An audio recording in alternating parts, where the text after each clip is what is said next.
I spent months renovating my parents' house, then Dad told me. Your sister needs it more. I didn't argue and just left. 24 hours later, they found out that I was.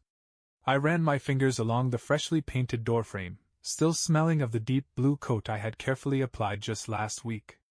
The new hardwood floors gleamed under the ceiling light, a stark contrast to the warped, creaky planks I had torn out months ago.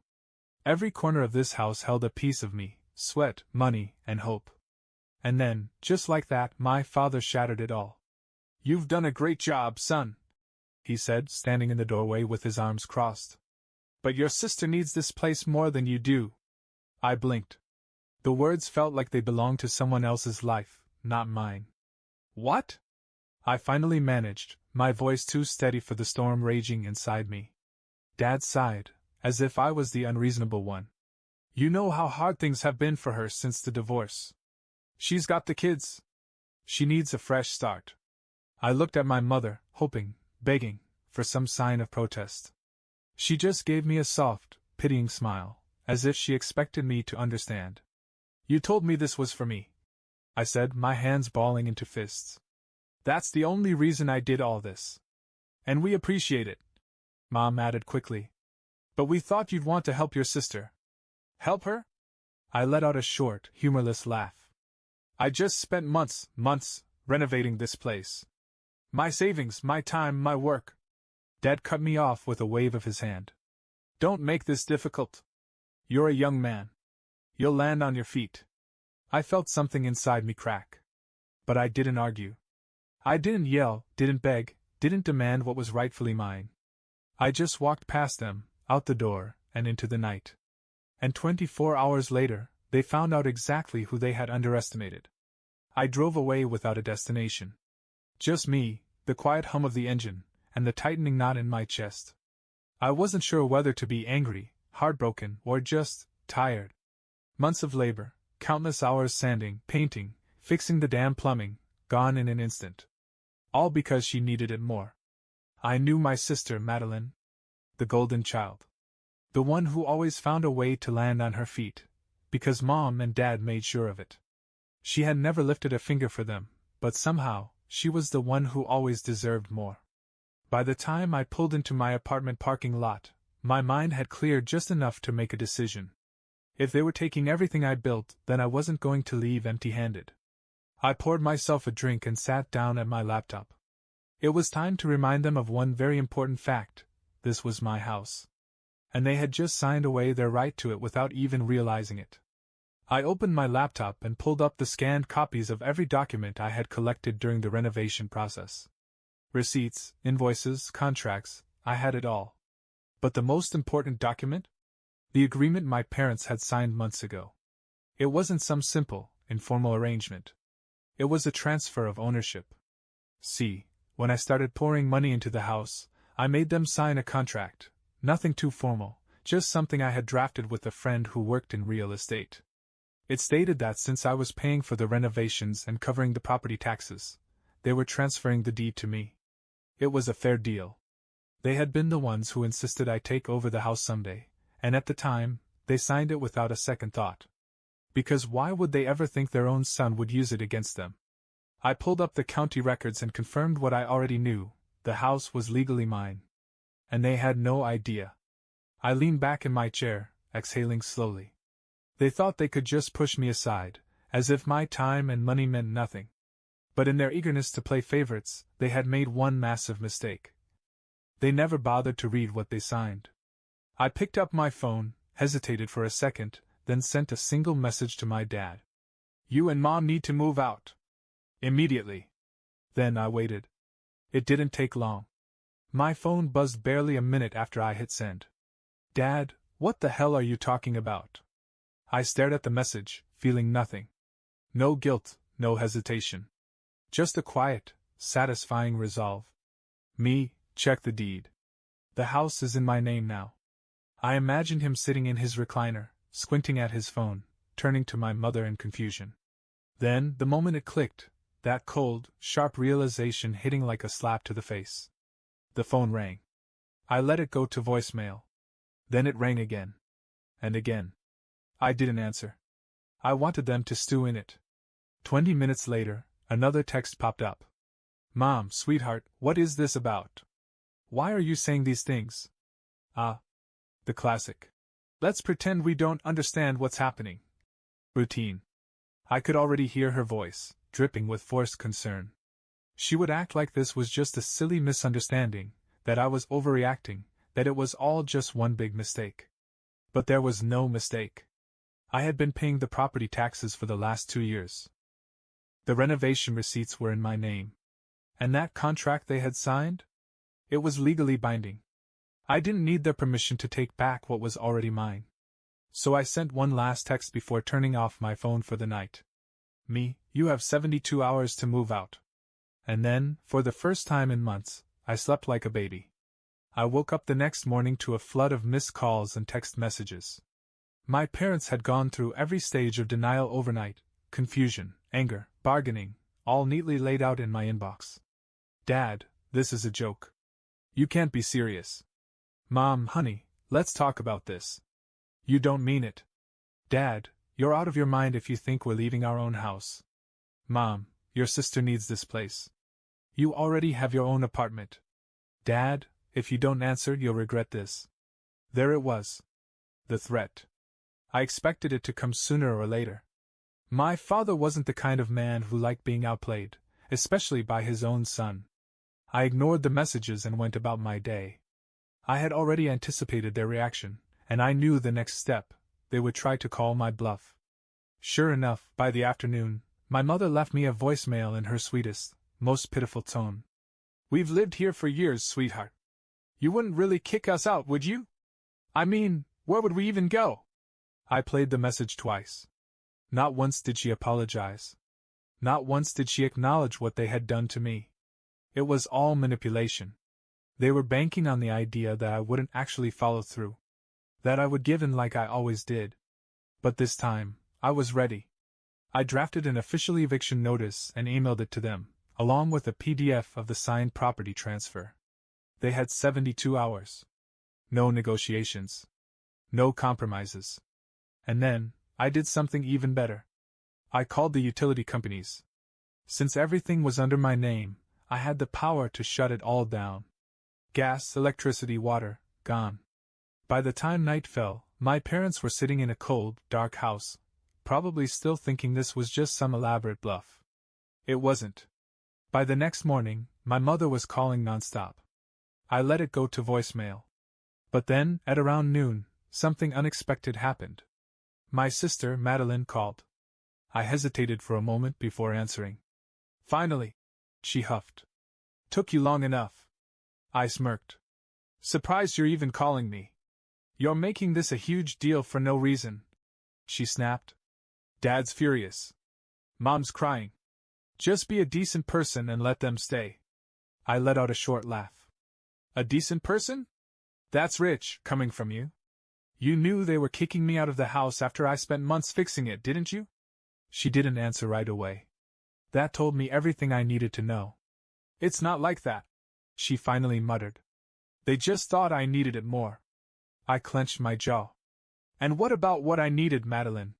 What about me? You already have a place, she shot back, her voice rising. I have 2 kids. You don't even have a family. Ah. There it was. I took a deep breath, forcing myself to stay calm. That's not my problem. And in case you forgot, this house isn't theirs to give away. It's mine. You're being selfish. I nearly laughed out loud. Selfish? I spent my own money fixing up that house while Mom and Dad sat back and did nothing. I paid the bills. I made it livable. And when I was finally about to move in, Dad threw me aside like I was nothing. And I'm the selfish one? She sighed heavily. Look, I don't want to argue. Just be reasonable. Let's talk about this. No, I said flatly. You have 48 hours before I get the lawyers involved. She gasped. You wouldn't. Try me. And then, for the first time ever, I hung up on her. I had always been the one to compromise. The one to back down. But not anymore. This time, I wasn't going to lose. And by the next day, my parents would finally realize it. The next morning, I woke up to a pounding on my apartment door.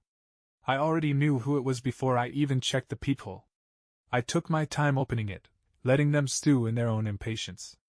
When I finally pulled the door open, I was greeted by my father's red, furious face and my mother's puffy eyes. Madeline stood behind them, arms crossed, like she was watching some courtroom drama unfold. "You've gone too far this time," Dad growled, pushing his way inside. I didn't stop him. Let him come in. Let him feel like he still had control, for now. Mom sniffled. "How could you do this to us?" I shut the door behind them, crossed my arms, and leaned against the wall. "How could I do this to you?" I repeated, voice cold. "That's funny. I was just about to ask you the same thing." "Don't start with that crap," Dad snapped. "You think you can just take the house away from your own parents? Your own family?" I let out a short laugh. "I didn't take anything. You signed it over to me. Remember?" I pulled out my phone, opened the scanned document, and held it up for them to see. The contract. Their signatures. The legally binding agreement that gave me full ownership of the house. Dad's face darkened. "You tricked us." I lowered the phone, shaking my head. "I didn't trick anyone. You just didn't care enough to read what you were signing. You thought I was an easy mark, someone who'd keep giving without ever asking for anything in return." I gestured at Madeline. "Like you always do." She scowled. "Don't drag me into this." "Oh, you're already in it, Maddie," I said, voice sharp. "Because this is your fault. You could have said no. You could have told Mom and Dad that what they were doing wasn't right. But you didn't. Because you knew they'd choose you over me. They always have." She looked away. Mom let out another dramatic sniffle. "This isn't fair. We're your parents. We raised you." I arched a brow. "Did you? Or did you just keep me around until I became useful?" Silence. Dad clenched his jaw. "Listen, you little..." "Careful." I cut him off, voice calm. "Because I have everything in writing. And if you keep pushing me, I'll let my lawyer handle the rest." Dad inhaled sharply through his nose. Mom looked at me with something that almost resembled fear. And Madeline, she was finally realizing that, for the first time in our lives, I had won.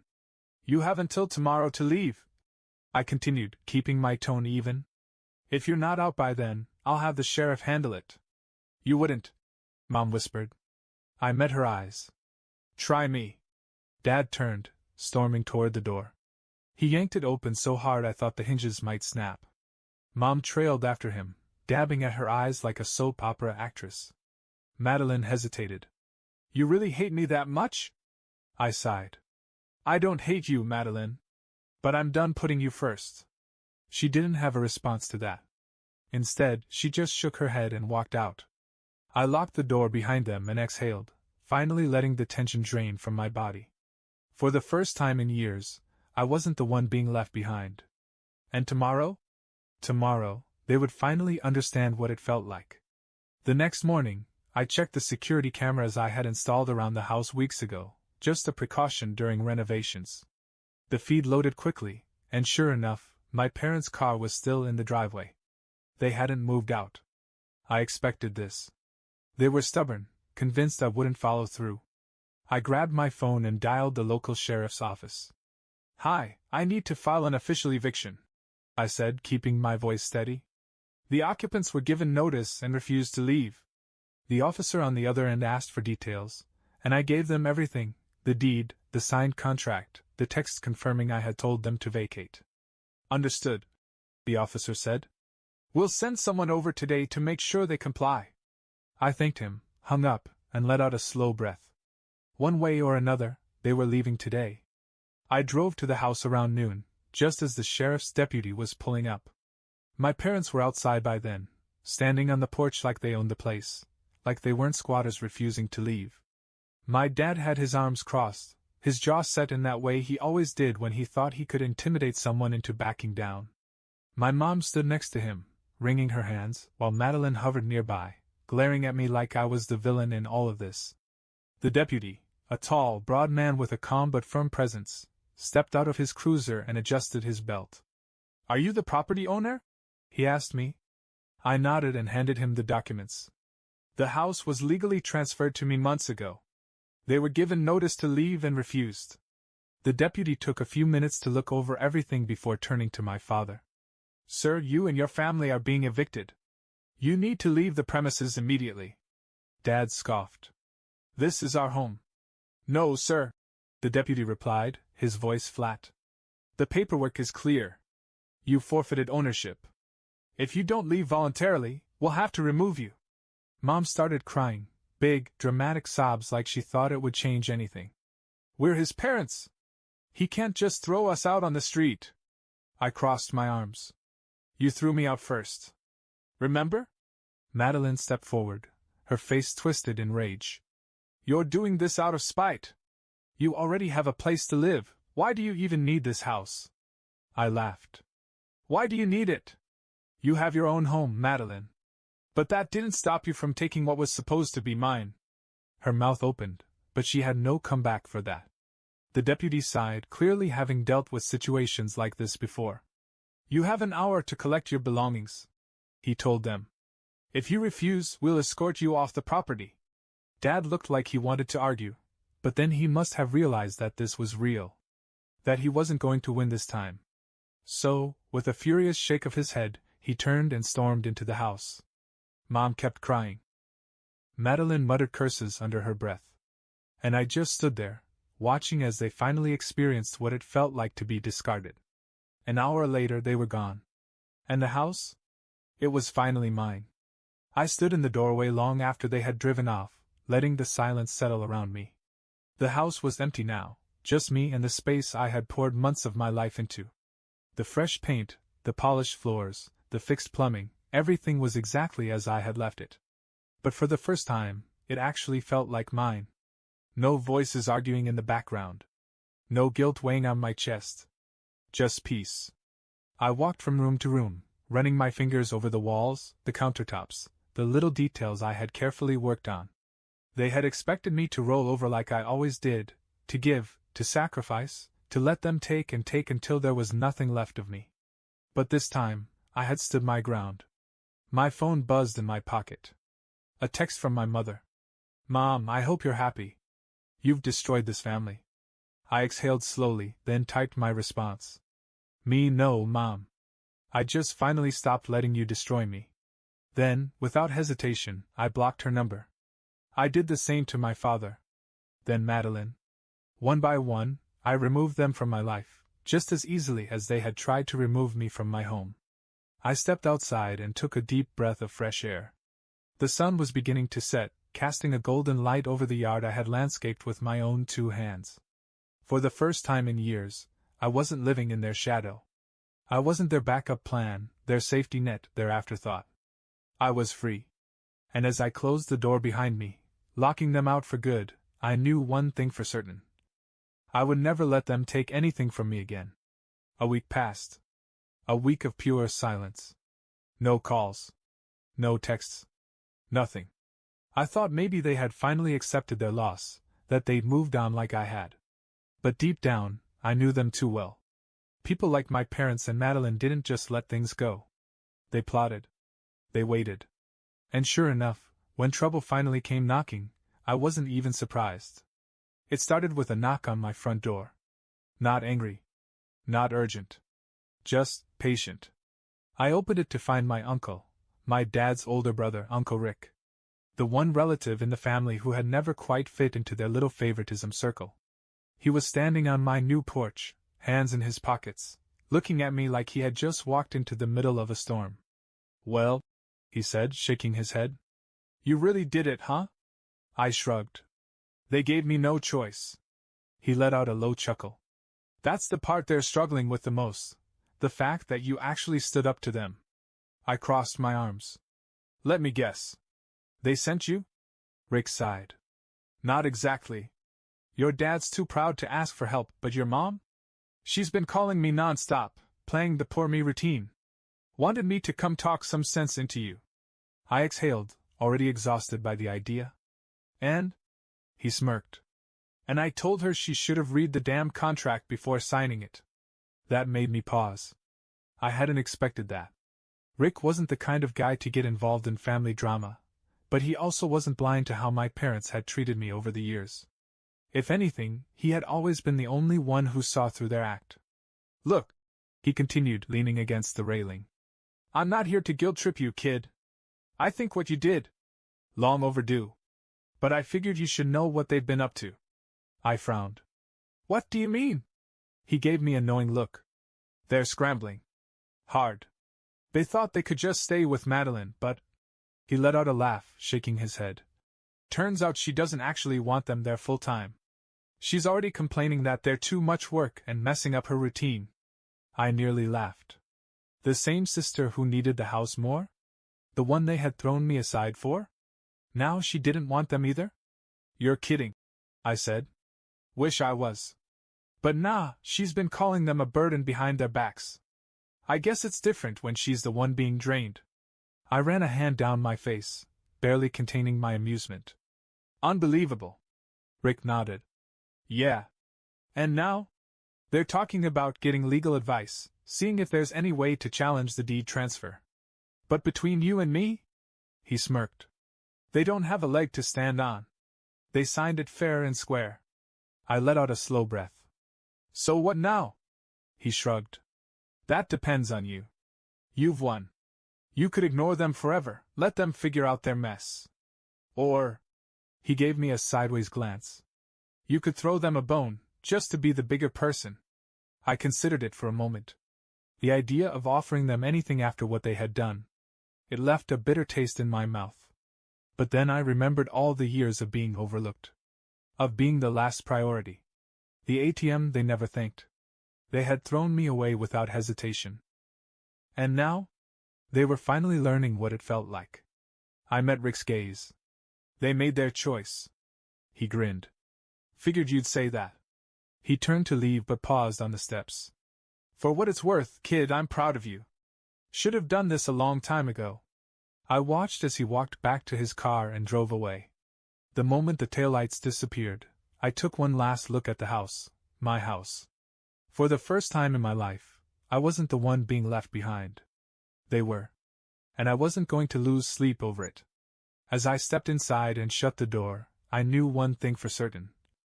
I had finally won.